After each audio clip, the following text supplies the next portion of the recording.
अस्सलाम वालेकुम। प्रोग्राम दोरा के साथ मैं हूं असदरीम खान और मेरा साथ देंगे इफ्तिखार शराजी साहब। बात करेंगे हुकूमत वक्त की इक़्तिसादी पॉलिसी के मुतालिक और जो 3.9% ग्रोथ का नंबर वाज़े हुआ है। अब पिछले कुछ हफ्तों हुकूमत वक्त का यही बयानिया रहा है कि हालांकि एक बहुत संजीदा बैलेंस ऑफ पेमेंट्स का बहरान उनको विरासत में मिला और साथ में कोरोना वायरस जैसी वबा का भी सामना करने पड़ा, हुकूमत वक्त ने जो कारकर्दगी दिखाई वो अगर मुवाजना किया जाए तो उसके कुछ हमसाए ममालिक से भी बहुत ज़्यादा बेहतर है।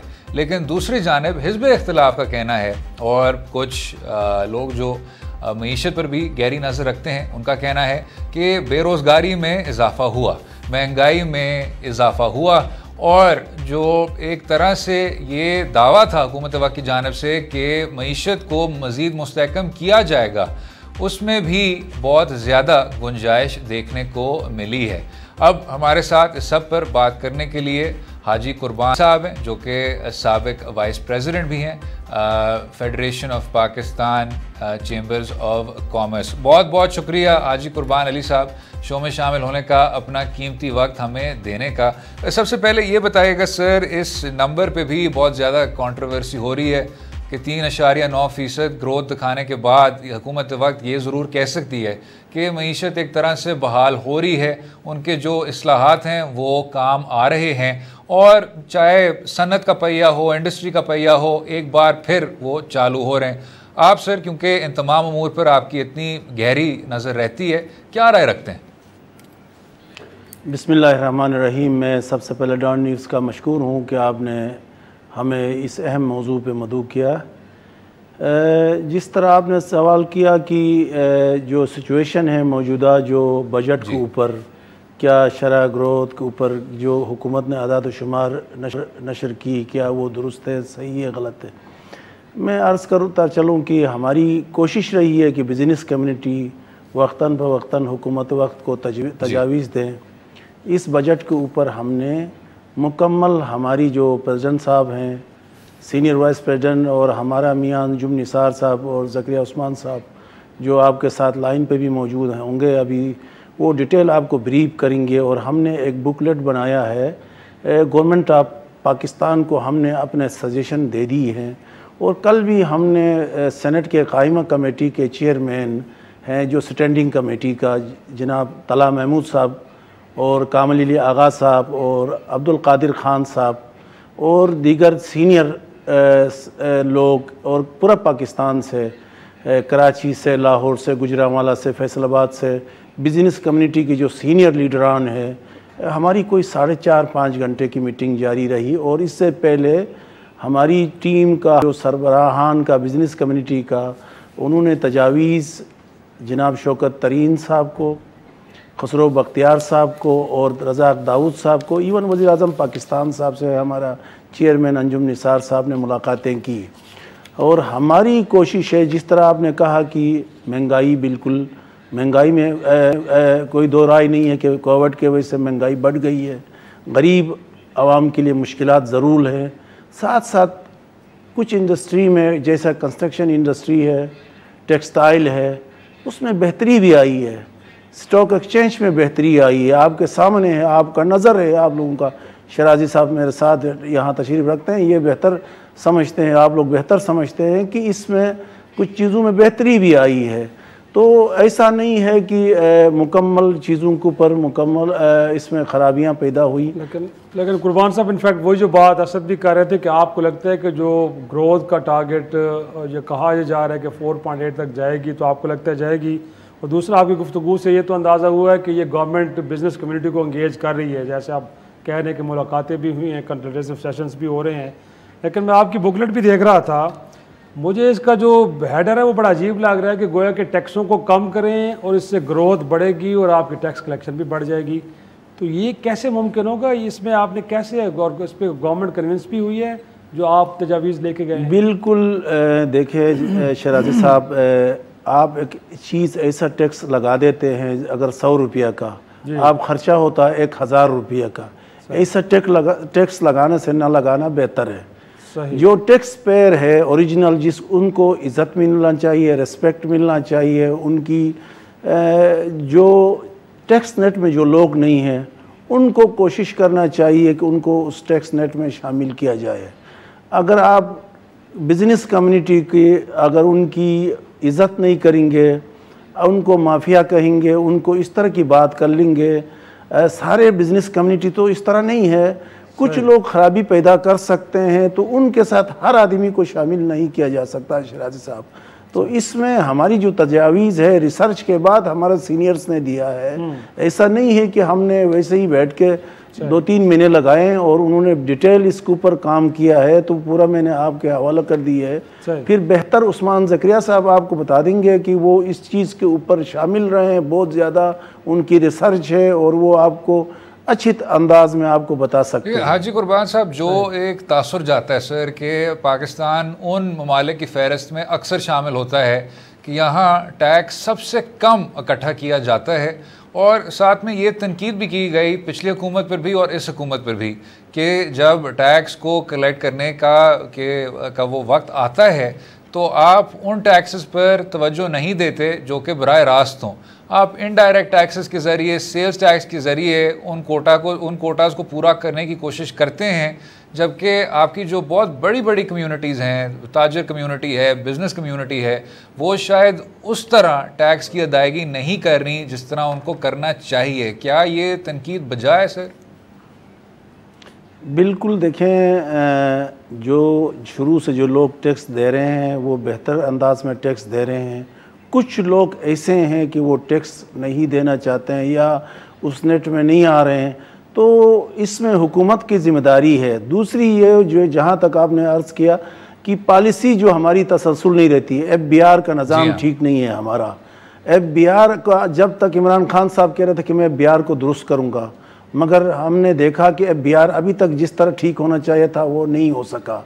वजह यह है कि जो भी आता है उस निज़ाम को दुरुस्ती की तरफ आने के बाद, जैसा शब्बाज ज़ैदी साहब आए थे वो कंटिन्यू नहीं कर सकें, तो FBR का निज़ाम दुरुस्त होना चाहिए। दूसरा, आपने इस तरह करते हैं बिज़नेस कम्युनिटी की जो टैक्स दे रहे हैं, मैं अपनी मिसाल दे देता हूँ। मेरा ताल्लुक़ गिलगित बल्तिस्तान से है और मेरे यहाँ पे भी बिजनेसेस हैं। मुझे ख़ुद एक नोटिस आया इनलैंड रेवेन्यू का मनी लॉन्ड्रिंग का, जबकि कानून के अंदर मनी लॉन्ड्रिंग का यह है कि जिस आदमी का कोई नाम निशान ना हो, उसका कोई पता ना हो कि उसकी कहाँ से ये इनकम आई, कहाँ से, तो तहकीक करने के बाद पता चला कि जी नहीं जी ये गलत है, आपके साथ ज़्यादती हो गई। मतलब इस तरफ टैक्स का मुझे नोटिस मिला, पीछे से 2 इंस्पेक्टर आ गए कि जी आप हमारे साथ आप डील कर दें। तो ये निज़ाम की बातें भी की गई। हाँ, ये निज़ाम अगर जब तक ख़त्म नहीं होगा, बिजनेस कम्युनिटी को हरासमेंट करेंगे तो वो टैक्स कभी भी। शराजी साहब, ये सवाल सर मैं आपसे करना चाह रहा हूँ और ये बड़ा अच्छा हुआ हाजी कुर्बान अली साहब ने इसका जिक्र किया।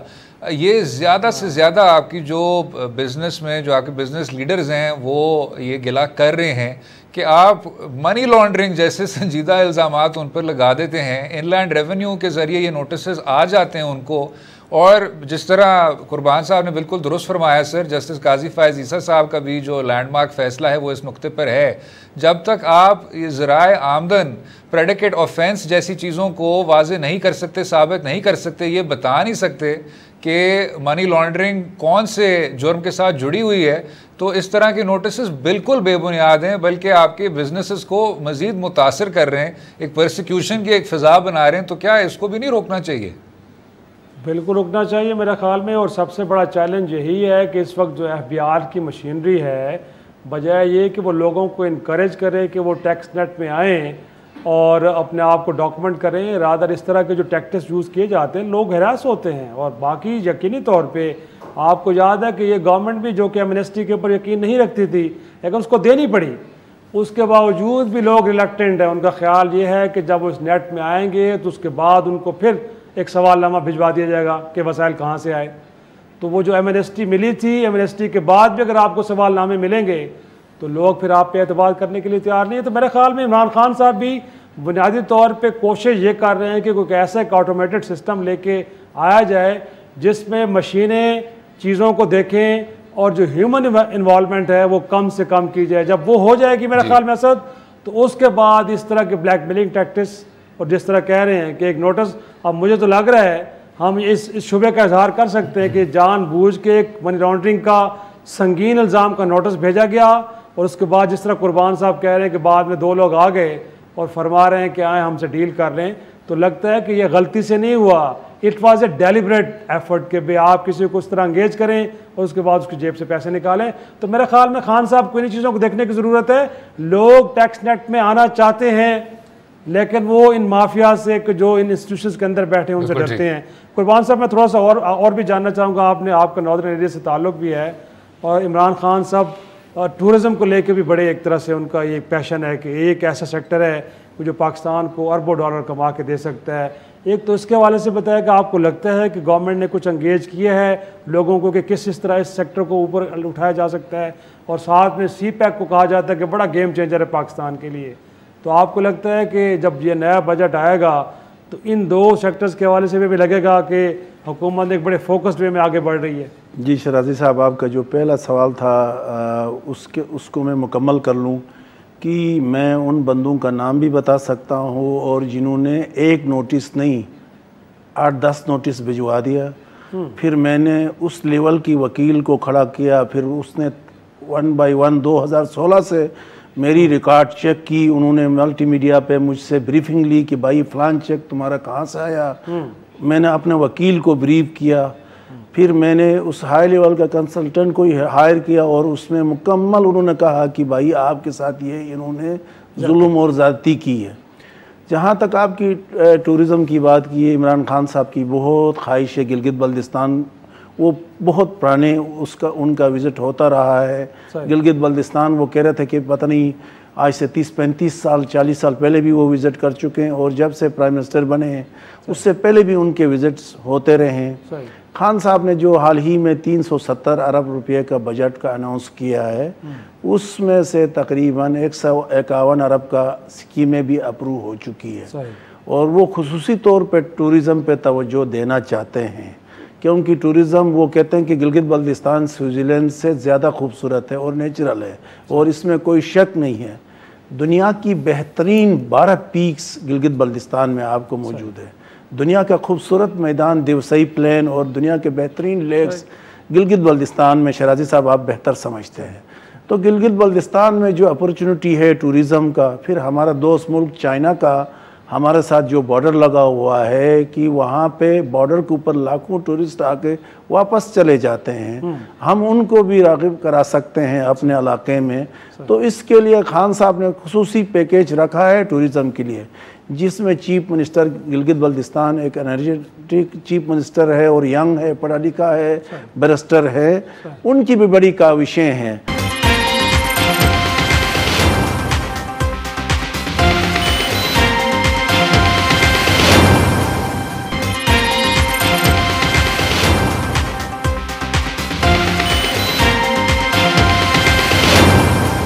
हमें ज्वाइन कर रहे हैं ज़करिया उस्मान साहब, साबिक सदर federation of Pakistan chambers of commerce and industry. बहुत शुक्रिया ज़करिया साहब शो में शामिल होने का, अपना कीमती वक्त देने का। ये बताइएगा सर, अभी बजट का ऐलान भी होने को जा रहा है, आपने देखा होगा जो एक बहरान है सर, जब भी कोई नई हुकूमत आती है, इक़्तिदार संभालती है तो शुरू में एक बैलेंस ऑफ पेमेंट्स का बहरान होता है, IMF के पास जाते हैं, बहुत संजीदा किस्म की पाबंदियां लगाई जाती हैं और जब तीसरे चौथे साल तक कुछ ना कुछ बहाली देखने को मिलती है, जैसे अभी जो 3.9 का नंबर देखने को मिल रहा है, तो उसके बाद एक बार फिर अखराजात में इजाफा हो जाता है और अगली हुकूमत एक बार फिर IMF के पास चली जाती है और वो साइकिल रिपीट होता है। हाजी कुर्बान साहब ने कुछ तजावीज़ का भी जिक्र किया जो कि आपकी नज़र से भी गुजरे, जो हुकूमत वक्त को प्रोवाइड की गई बिज़नेस कम्यूनिटी की जानिब से। सर, इस साइकिल को तोड़ने के लिए क्या कुछ करना चाहिए, आप क्या राय रखते हैं? देखिए, मेरा ये ख्याल है कुर्बान साहब जो है ना वो वहाँ के रहने वाले हैं, उनका ज़ाहिर है कि मशवरा बहुत इम्पोर्टेंट है, हमारी फेडरेशन के VP भी हैं। और आप ये देखें कि इस वक्त दुनिया में ऐसे कितने ममालिक हैं जो टूरिज्म की वजह से बहुत ज़्यादा आगे बढ़ गए हैं। आप अगर थाईलैंड को देखें, आप फिलिपीन को देखें, इवन मलेशिया को देखें, इवन आप टर्की को भी देख रहे हैं आप कि इनकी कितनी बड़ी आमदनी है टूरिज्म से। ये हमारी बदनसीबी थी कि हमने टूरिज्म को डेवलप नहीं किया और इसमें जो है हमारी चैम्बरों को, हमारी फेडरेशन को भी इन्वॉल्व करते हैं। जो इमरान खान साहब अमूमन हमसे मशवरे भी करते हैं, मुलाकात भी करते हैं, GHQ वाले भी करते हैं, बाजवा साहब ने भी मिले हैं, और हमने उनको ये कहा है कि आप इस वक्त इन हालात में लोगों को थोड़ा फैसिलिटेट करें, सेल टैक्स में आप कमी करें, कंस्ट्रक्शन इंडस्ट्री को बढ़ावा दें, और आप जो है इस वक्त जो काम कर रहे हैं, वो इस वक्त जो इंसेंटिव दिए हैं इमरान खान साहब ने, मेरा ख्याल है वंडरफुल है। और आने वाले बजट में जो हमारी तरीन साहब से मुलाकात हुई थी, उसमें तरीन साहब ने भी हमसे यही कहा था कि हम आपको फैसिलिटेट करेंगे। ठीक है, हम टैक्स पेयर बढ़ाना चाहते हैं, तो मैंने कहा था सर टैक्स पेयर जरूर बढ़ेंगे, लेकिन आपको उनको इंसेंटिव के साथ थोड़ा फैसिलिटेट करना पड़ेगा, क्योंकि एक ऐसा भी तबका है जो टैक्स पेयर होना चाहता है,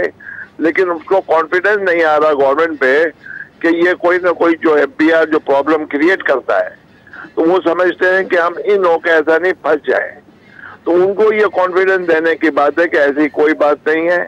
और अभी जो सेल्फ का जो सिस्टम ला रहे हैं कि आप अपने हिसाब से अपने टैक्स भर दें, तो मेरा ख्याल है it's a very good system, पहले भी आजमाया गया है। और हमने एक और इंसेंटिव दिया है उनको कि हमने कहा कि आप ऐसा करें कि टैक्स पेयर को न छेड़ें, ज्यादा नोटिस बंद करें जो उन्होंने प्रॉमिस किया है कि 1 जुलाई से बंद कर देंगे। तो अगर आप ये कर देंगे और टैक्स पेयर को ये ऑप्शन दे देंगे कि 10% जो है वो ज्यादा बढ़ा के अपने पिछली आमदनी से भर दें, तो भी आपके खजाने भर जाएंगे, आपको कोई जरूरत रहेगी। अच्छा ज़करिया उस्मान साहब, एक चीज़ और भी बड़ी प्रॉब्लमेटिक है, माजी में भी आपको मालूम है कि बड़ी कोशिशें होती रही कि इकॉनमी को डॉक्यूमेंट किया जाए और शनाख्ती कार्ड की एक शर्त रखी गई है। बड़ी अजीब बात है कि जो छोटा ताजर है इस मामले में बड़ा ही वो रिलक्टेंट है। तो आपको लगता नहीं कि इस एरिया को भी एड्रेस करना चाहिए और इस हवाले से भी जो बिजनेस कम्युनिटी है उसको वो सपोर्ट देनी चाहिए कि जो आगे चल के जाहिर सी बात उनके लिए भी फायदेमंद होगी। तो इस मसले को कैसे हल किया जाए सर? देखें, ये सेल टैक्स का जो मामला है इसको चेन नहीं बनने दिया आज तक इन्होंने। अगर आप छोटे ताजिरों को एग्जम्पशन और उनको इंसेंटिव देकर अगर अंदर नहीं आने देंगे, तो ये हमारी जो जिसको ये फ्लाइंग इनवाइस कहते हैं ये चलती रहेगी। मैंने तरीन साहब से कहा था आप हमारी फ्लाइंग इनवाइस नहीं रोक सकते, क्योंकि हम इंडस्ट्री के लोग अपना इनपुट जब देते हैं तो आउटपुट हमने करना ही होता है।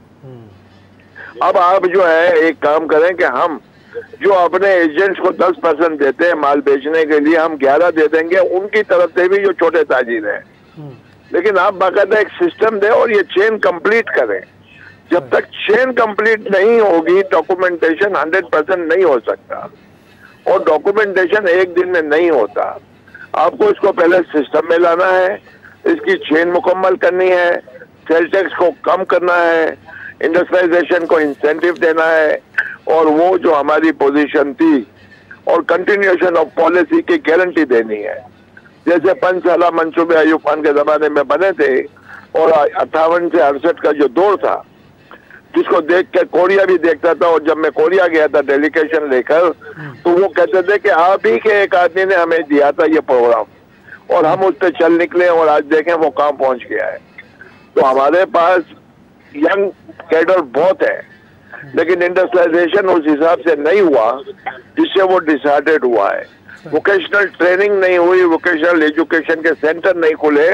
हमें बाबू नहीं चाहिए, हमें टेक्नीशियन चाहिए, और आज दुनिया में टेक्नीशियन की कदर है। आप देखें कि ये बिल गेट का भी होता था, आज अमेज़न आ गया है दुनिया के बड़े आदमियों में, तो IT का दौर शुरू हो गया है। वोकेशनल इंस्टीट्यूट खोले, उसमें IT की तालीम दे 2 साल की। तो आज जापान भी कहता है कि हमें आदमी चाहिए आपके, सऊदी भी कहता है हमें आदमी चाहिए, लेकिन टेक्नीशियन चाहिए। आज ओवरसीज पाकिस्तान का बड़ा कंट्रीब्यूशन है। इसी पर ज़करिया साहब, क्योंकि वक्त हमारा कम हो रहा है, बहुत बहुत शुक्रिया ज़करिया उस्मान साहब, साबिक़ सदर federation of Pakistan chamber of commerce and industry. बहुत ज़्यादा शुक्रिया हाजी कुर्बान अली साहब, farmer vice president federation of Pakistan chamber of commerce and industry. इसी पर वक्फा लेंगे और वक्फे के बाद कुछ पंजाब असेंबली की सरगर्मियों पर भी बात करेंगे, और जो अभी बजट पास होने को जा रहा है उसमें पाकिस्तान तहरीक इंसाफ के क्या नंबर्स बन रहे हैं। स्टे विद अस।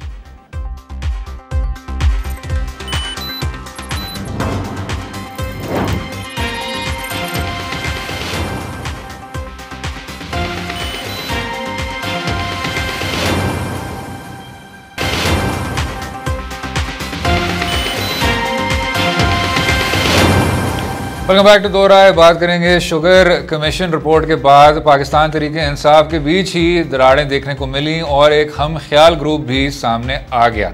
अब हम ख्याल ग्रुप का कहना है कि कुछ अशखास जिन पर इंक्वायरियाँ जारी हैं, जिन पर तफ्तीश जारी है, उनको हर हाल रोका जाए और जो एक तरह से हुकूमत वक्त का जो हैवी हैंड है उसको रोका जाए। पंजाब हुकूमत की भी जो इंतकामी कार्रवाइयाँ हैं इसी तंजीम के ख़िलाफ़, उनको भी ज़रा लगाम दिया जाए।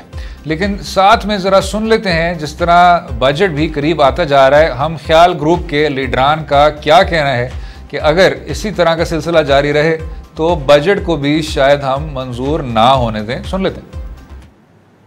लेकिन कुछ ये भी कहा जा रहा है कि आपका कुछ इजलास हो रहा है और जुम्मे को शायद, और उसमें स्ट्रैटेजी तय की जाएगी कि शायद आप बजट का जो इजलास है या उसका वॉकआउट करें या बजट को मुस्तरदी कर दें। देखें, अभी तक तो कोई ऐसी मीटिंग नहीं बुलाई गई, लेकिन ये बात ठीक है कि पंजाब के जो मेंबर्स हैं वो ज्यादातर एग्रेसिव भी हैं, उनके अपने मसले मसाइल हैं, उनके अपने फंड्स के मसले मसाइल हैं, उसके अलावा और भी गवर्नमेंट से मसाइल हैं। तो वो ये चाहते हैं कि हम जो है वो ऐसी हुकूमत का साथ क्यों दें कि जो एक अवामी बजट ही पेश ना कर सके, या फिर वो हमारे हलकों के मसले मसाइल हल नहीं कर पा रहे जिनसे हमने वोट लिए, हमने उनको भी जवाब देना है। तो ये बात आपकी ठीक है कि ये जो है वो कंसीडर किया जा रहा है ज्यादा, बल्कि अक्सरियत राय ये है कि हम बजट इजलास का बाइकआउट कर दें। शिराजी साहब, ये सवाल मैं आपसे कर रहा हूँ सर, ये लोग क्यों ऐसी हुकूमत का साथ दें जो कि ना तो उनके डिस्क्रेशनरी फंड्स खोल रही है, और आपको नहीं पता सर जो आपके बड़े बड़े चीनी के मालकान हैं उनके भी बुनियादी हुकूक हैं। ये क्यों इस तरह सिलसिला जारी है शिराजी साहब? ये ख़त्म करें जुल्म को प्लीज़। वाह वाकई, बिल्कुल बिल्कुल। ये जो बुनियादी हकूक़ हैं, मेरे ख्याल में अवाम बेचारी तो बस सिर्फ, मेरे ख्याल में सिर्फ इस तरह की किसी भी market forces sir, market forces उनमें इस्तेमाल होती है, वरना बेनिफिट उनको पास ऑन नहीं होता, बल्कि बेनिफिट लेने वाले कोई और होते हैं। तो मेरे ख्याल में अब जहांगीर तरीन साहब को लेके अचानक अवामी वफादात क्यों सामने आ गए और उनका ख्याल क्यों आ रहा है बार बार, और उसी को लेके हुकूमत को ललकारा जा रहा है, तो बात बड़ी वाज़ेह सी है। लगता ही है कि एक ग्रुप डेवलप हुआ था, उस ग्रुप ने इनिशियली गवर्नमेंट को थोड़ा बहुत प्रेशराइज़ किया और इम्प्रेशन ये दिया कि वो शायद बाहर निकल रहे हैं सिस्टम से और पंजाब के अंदर इमरान खान साहब के लिए मुश्किलात पैदा कर रहे हैं। लेकिन बाद में लगा उन्हें कि एक डिफेक्शन क्लास भी है जिसके तहत अगर वो बजट जैसे बिलखसूस इजलासों में गवर्नमेंट के अगेंस्ट जाएंगे, अपनी पार्टी के फैसले के अगेंस्ट जाएंगे, तो उन पे उस क्लास का नफाज होगा और फिर उनको असम्बली रुकनिया से भी हाथ धोने पड़ सकते हैं। तो मेरा ख्याल है ये मीडिया की हद तक तो ज़रूर वो बात कर रहे हैं कि शायद वो एक टफ टाइम देने जा रहे हैं या इस बजट कार्रवाई का हिस्सा नहीं बनेंगे, बट अमलन ऐसा करेंगे तो ख़ुद उनके लिए बड़ी प्रॉब्लम्स हो सकती हैं। और रह गया मामला ये कि ये कौन सी लेजिटिमेट डिमांड्स हैं कि आप चाह रहे हैं कि जो तहकीकात का अमल आगे बढ़ रहा है उसको रोका जाए, या आपके ख्याल में एक विक्टिमाइजेशन हो रही है जिसको रोका जाए। भाई ऐसा कैसे हो सकता है कि अगर कोई इन्वेस्टिगेटर कर भी लेता है आपके खिलाफ इस तरह की विक्टिमाइजेशन, तो अदालतें तो आज़ाद हैं, जहाँ से इस वक्त भी आपको जमानतें मिल रही हैं, आप पूरी जमानतें ले रहे हो, आपको मिल रही हैं, तो आगे चल के केस में भी आपको आप बिल्कुल दुरुस्त कह रहे हैं। लेकिन उनका भी यही कहना है सर, वो कहते हैं कि जी हम भाग नहीं रहे, हम कहीं नहीं जा रहे, हम तैयार हैं, हम पूरी तफ्तीश को फेस करेंगे, हम अदालतों की भी चक्कर लगाएंगे, पेशियाँ भी भुगत देंगे, लेकिन इसका ये मतलब नहीं कि आप हमारे जो हम ख्याल लीडरान हैं उनके खिलाफ इंतकामी कार्रवाई करें या आप एक ऐसी तफ्तीश करें जो कि मुनसफाना ना हो। तो ये शिराजी साहब बड़ी बैलेंस किस्म की तनकीद है सर। वो तो कह रहे हैं, वो कह रहे हैं हेड्स ऑफ इन्वेस्टिगेटर्स को तब्दील कर दिया जाए, तफ्तीश में जो मेन अफसरान हैं उनको तब्दील किया जाए और फिर वो हर हाल में आपकी अदालतों को फेस करेंगे। तो इसमें शिराजी साहब आप तनकीद क्यों करते हैं? नहीं, मुझे ये बताएं, बड़ी आप दुरुस्त कह रहे होंगे कि बड़ी बैलेंस किस्म की तनकीद है, लेकिन मुझे ये बताएं कि जो जिस विक्टिमाइजेशन का वो बार बार नाम लेते हैं, इसाक खाकवानी साहब के साथ पिछले दिनों आपने याद होगा हमने शो किया था, तो हम उनसे तो पूछते रहे हैं भाई क्या ऐसा काम किया जा रहा है उन अरकान के खिलाफ, कौन से वो मुकदमे बन रहे हैं, कौन सी वो FIR कट रही हैं, कौन से उनके घरों पे वो छापे पड़ रहे हैं, कौन से उनकी फैमिली को हरासा किया जा रहा है, कुछ तो बताएं। वो तो कह रहे हैं, तो बताने के लिए तो कुछ भी नहीं है भाई, आप कहने की हद तक तो आप जरूर कह रहे हैं सर। वो तो कह रहे हैं हरासा किया जा रहा है, मॉनिटरिंग भी की जा रही है, हमारे दफातर की भी रेड्स किए जा रहे हैं, हमें सुना नहीं जा रहा। वो तो कह रहे हैं ये सब का सब हमारे साथ हो रहा है, लेकिन ये ज़रूर है कि गिरफ्तार कोई भी नहीं हुआ फिलहाल। हाँ, कोई गिरफ्तार भी नहीं हो, कोई पर्चा भी मेरे ख्याल में अगर कटा हो तो कोई FIR दिखाएं, कोई कम से कम होनी चाहिए। या किसी को अगर आप किसी को हफ्से बेजा में रखा गया है, किसी के घर पे छापा पड़ा है, आजकल तो मीडिया का दौर है, आप मोबाइल के जरिए हम क्या लीडर्स की बात कर रहे हैं? नहीं, उधर कुछ नहीं हुआ सर, उधर ना तो FIR कटे, उधर कुछ भी नहीं हुआ। तो मैं वही तो कह रहा हूँ कि जब ये जो बयानिया इस वक्त बना रहे हैं बुनियादी तौर पे वो तो यही है कि वो एक हक सच की आवाज़ के साथ गोए के जहांगीर तरीन साहब के साथ खड़े हुए हैं, तो उनको विक्टिमाइज किया जा रहा है, उनके फंड्स रोके जा रहे हैं, उनके खिलाफ कार्रवाइयाँ हो रही हैं, उनके खिलाफ पर्चे कट रहे हैं, उनको हरासा किया जा रहा है। तो ऐसा हरगिज़ नहीं है। मेरा ख्याल में उनको इस निज़ाम के ऊपर एतमाद करना चाहिए और ख़ुद जहांगीर तरीन साहब को भी एक रुकन थे जिन्होंने फरमाया कि उनके जो थाना कचहरी के अफसरान हैं उनको मुंतकिल किया गया था। तो ये अब शराजी साहब इस तरह तो नहीं कर सकते ना आप? नहीं, अब इसमें पता नहीं अब उनके खिलाफ कौन सा ऐसा संगीन मुकदमा बन गया, कौन सी ऐसी दफात लगा दी गई हैं कि जिनके अंदर उनकी बेल भी नहीं हो पाएगी और लगता ही है कि वो फिर जेल चले जाएंगे। कहने की हद तक ज़रूर है, लेकिन अमन ऑन ग्राउंड मेरा नहीं ख्याल। असद आप भी लाहौर बैठे हैं, कोई ऐसी चीज़ नज़र आ रही हो कि जिससे लगा हो कि बहुत ज़्यादा कोई मार धाड़ वहाँ पे हो रही है और लोगों को वहाँ पे हरासा किया जा रहा है, उनके खिलाफ धड़ाधड़ मुकदमा बन रहे हैं। किसी दौर में बना भी करते थे और लोग बेचारे छुप के अपनी जान बचाया करते थे, लेकिन अब सूरत तो सर ये बताएं कि जो अब ये बात कर रहे हैं कि हम हर हाल में PTI हुकूमत के साथ हैं, ऑब्वियसली हमने जिन शख्स का बयान सुना कभी कभी एक मुख्तलिफ रुख इख्तियार कर तो लेते हैं, लेकिन ओवरऑल यही बात बार बार की गई कि हम इस सियासी जमात का हिस्सा हैं, रहेंगे, पहले भी इसका बुनियादी हिस्सा थे। क्या आपको लगता है कि बजट के वक्त कुछ ना कुछ रुकावटें डाली जाएंगी, या जो पैसेज है इस बजट का वो पाकिस्तान तहरीक इंसाफ के लिए ज़्यादा मुश्किल साबित होगा? किस तरह देखते हैं शराजी साहब? अच्छा, मुझे नहीं लगता कि बजट का वो मंजूर कराना हुकूमत वक्त के लिए कोई मुश्किलात पैदा करेगा। और मैंने जैसे पहले भी आपसे कहा कि बजट दस्तावेज़ात हों या इस तरह के जब एकदम ऐसे मौक़ों पे अगर आप पार्टी लाइन से डिफरेंट लाइन लेंगे तो आपके ऊपर डिफेक्शन क्लास का इतलाक होगा और आपको रुकनियत से और साथ में जनाब ये तो आपने बिल्कुल very concise and very effective. Ali Zafar साहब को आप तो जानते हैं सर, उनको एक वन मैन इंक्वायरी के तौर पर तकर्रर किया गया था, जिसमें यह भी कहा गया कि और भी हुकूमत के सीनियर अफसरान थे जिनका एक अंपायर का किरदार था, लेकिन क्योंकि ये गैर हतमी रिपोर्ट्स हैं उनकी तस्दीक नहीं की गई, उसमें हम ज़्यादा नहीं जाएंगे। अली ज़फ़र साहब ने कहा कि जो भी स्पेकुलेशन हो रही है मेरी कुछ फाइंडिंग्स के मुतालिक वो आप करते रहें, लेकिन मेरा जो फ़र्ज़ है वो सिर्फ वज़ीर आज़म को अपनी तजावीज़ देने का है, ये नहीं कि आप एक रिपोर्ट को पब्लिक कर दें और फिर उस रिपोर्ट के भी हर जुमले को असेस किया जाएगा, जो कि हम ख्याल ग्रुप का बहुत देर से ये मौक़िफ़ रहा है कि हम तो जी बाइज़्ज़त उस रिपोर्ट के ज़रिए एग्जॉनरेट हो गए हैं, क्लीन चिट हमें मिल गई है। तो उस पर मुख्तसरन शराजी साहब क्या राय रखते हैं, क्योंकि आखिरकार अली ज़फ़र साहब ये अपनी प्राइवेट कैपेसिटी में कर रहे हैं, he is not an investigator, he is not a judicial commission, और फिर उसके बाद वक्फा लेंगे। बिल्कुल, मेरे ख्याल में इसमें उनको जो क्लैरिटी लानी चाहिए, तो ये अगर वो कोई रिटर्न फॉर्म में ऐसी कोई तजावीज़ नहीं है, जो कैसी रिपोर्ट की शक्ल में कोई चीज़ नहीं है, तो उसको रिफ्यूट करना चाहिए। और दूसरा, अगर उन्होंने सारे मामले को देख के अब प्राइम मिनिस्टर को अपना इनपुट देना है कि हक़ाइक़ क्या हैं, तो मेरे ख्याल में ये बातें एक गुफ्तगू के अंदर भी हो सकती है, ज़रूरी नहीं है कि उसको पेपर के ऊपर लिखा जाए। तो मैं समझता हूँ कि उन्होंने अगरचे एक वजाहत ज़रूर दी है, लेकिन अभी वो नाकाफ़ी है। जब तक हमें ये नहीं बताया जाता कि कोई एक रिपोर्ट मुरतब नहीं की गई और वो अपनी जो भी उनकी जो फाइंडिंग्स थी या जो उन्होंने इस सारे प्रोसेस की अंडरस्टैंडिंग हासिल की है, उन्होंने प्राइम मिनिस्टर को अपनी गुफ्तगू में बता दी है, तब तक ये कन्फ्यूजन बरकरार रहेगी।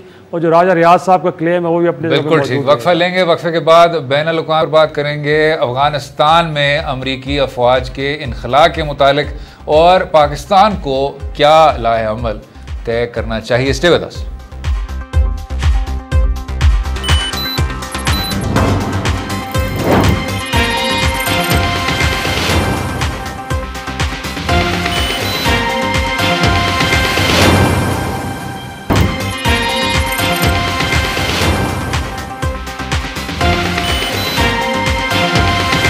Welcome back to Do Rai. बात करेंगे हमसाया मुल्क अफ़गानिस्तान में अमरीकी अफवाज की इनखला के मुतालिक। अब याद रहे 2001 में 9/11 के हमलों के बाद अमेरिका ने यह फ़ैसला किया कि अफ़गानिस्तान पर हमला किया जाए, तालिबान की हुकूमत को गिराया जाए और अलकायदा बतौर एक तंजीम को ख़त्म कर दिया जाए ताकि इस तरह के हमले एक बार फिर देखने को ना मिलें। अब हालांकि अलकायदा को बहुत जल्द शिकस्त तो पहुंच गई थी और तालिबान की हुकूमत को भी गिरा के नॉर्दर्न अलायंस के ज़रिए हामिद करज़ाई साहब को सदर मुकर्रर कर दिया गया था। वही ऑक्यूपेशन और वही जंग 20 साल जारी रही और अमेरिका की तवील तरीन जंग का करार अब हासिल करती है। साथ में पाकिस्तान में बेतहाशा नुकसान देखने को मिला। एक इंसर्जेंसी भरपूर तौर पर ना सिर्फ उसकी लहरें मुल्क भर में देखने को मिली, लेकिन साथ में जो इसी दहशतगर्दी की जंग थी उसका चाहे इक्तसादी बोझ हो चाहे समाजी बोझ हो, वो भी एक बहुत गहरी कीमत पाकिस्तान ने बतौर एक रियासत और बतौर एक माशरा अदा की। जनाब शराजी साहब, अब विड्रॉल डेडलाइन सामने आए। सदर जो बाइडन का कहना है कि मैं 11 सितंबर 2021 से पहले इनखला को मुकम्मल करना चाहता हूँ। अब इसी टाइमलाइन को सामने रखते हुए सर दो सवाल उठते हैं। एक ये कि क्या अफ़गान हुकूमत मुस्तहकम रहेगी अमरीकी इनखला के बाद, और दूसरा सवाल ये कि जिस तरह अफ़गान तालिबान की रिसर्जेंस हमें नज़र आती है तो जो हमारे कबायली इलाके हैं, जो आपका सरहदों का एरिया है, ठीक है आप कोशिश की आपने पूरी कि उसका इंतज़ाम कर दिया जाए खैबर पख्तूनख्वा के साथ, अभी भी सफ़र काफ़ी ज़्यादा तवील है, उधर क्या हमें एक बार फिर बदअमनी के ख़िलाफ़ जदोजहद करनी होगी? किस तरह देखते हैं? बिल्कुल आपने दुरुस्त कहा कि अब 20 साल बाद एक दफ़ा फिर एक मरहला ऐसा आया कि एक बड़ी आलमी ताकत अफ़गानिस्तान को छोड़ के जा रही है। और आपको याद होगा कि रशियन फोर्सेस की शिकस्त के बाद भी उस वक्त जब एक जेनेवा अकॉर्ड हुआ था उसके बाद भी कहा जा रहा था कि अफ़गानिस्तान अब एक पुरअमन मुल्क बनने जा रहा है, लेकिन ऐसा नहीं हुआ। उसके बाद मुतारिब ग्रोह के ख़िलाफ़ खड़े हुए और सूरत हाल आपके सामने है। तो मेरे ख़्याल में अब की बार भी एक हम कह सकते हैं कि पाकिस्तान के लिए जहाँ पे एक अपॉर्चुनिटी भी है वहाँ पे बहुत बड़ा ख़तरा भी मंडरा रहा है। ऐसे में कि अब दोहा के ज़रिए एक दोहा डायलॉग के ज़रिए चीज़ें आगे ज़रूर बढ़ रही हैं और तमाम स्टेक होल्डर्स डायलॉग टेबल पे ज़रूर मौजूद है, लेकिन उनमें बहुत सारे मामलात अभी तक तय होना बाकी हैं। और जब तक जो स्टेक होल्डर्स हैं वो किसी एक पेज पे नहीं आ जाते तब तक हम कह सकते हैं कि इनखला के बाद की सूरत हाल कितनी पुरअमन होगी, बड़ी एक मुबहम सी बात होगी। तो मेरा ख़्याल में पाकिस्तान की कोशिश ये होनी चाहिए कि जहाँ जहाँ असर रसूख है पाकिस्तान का, अगर तालिबान के मुख्तलिफ गिरोह हमारे ज़ेर असर हैं तो कोशिश ये होनी चाहिए कि जब इनखला का अमल अगरचे अमलन शुरू हो चुका है, अब वो 11 सितंबर तक जाके कहीं मुकम्मल होगा, तो तब तक ये है कि हम उसके बाद की सूरत हाल के अंदर तमाम स्टेक होल्डर्स को यकजा रखने की कोशिश करनी चाहिए और कोशिश ये होनी चाहिए कि पीसफुल प्रोसेस के ज़रिए मामलात आगे बढ़ें और तमाम जो फरीक़ैन उनको एक स्पेस मिले। अगर ऐसा नहीं होगा तो फिर अब जैसे हम कह सकते हैं कि तालिबान की ताकत वहाँ पे बढ़ रही है और बहुत सारी चीज़ें अभी तय होना बाकी हैं। ऐसे में बड़ा एक हम कह सकते हैं कि जहाँ पे इस बात की खुशी है कि अफ़गानिस्तान के अंदर अब वहाँ के लोग अपने फ़ैसले करेंगे, वहाँ पे इस बात का ख़तरा अपनी जगह पे मौजूद रहेगा कि अगर उनके दरमियान फ्यूचर के लिए इत्तफ़ाक़ राय ना हुआ और अगर बैरूनी ताकतों ने वहाँ पे अदरवाइज़ को रोल प्ले किया तो फिर एक और डिज़ास्टर अफ़गानिस्तान के अंदर हमारा मुंतज़िर है। और उसके लिए सबसे ज़्यादा परेशान पड़ोसी ममालिक और बिलखुसूस पाकिस्तान को होना चाहिए।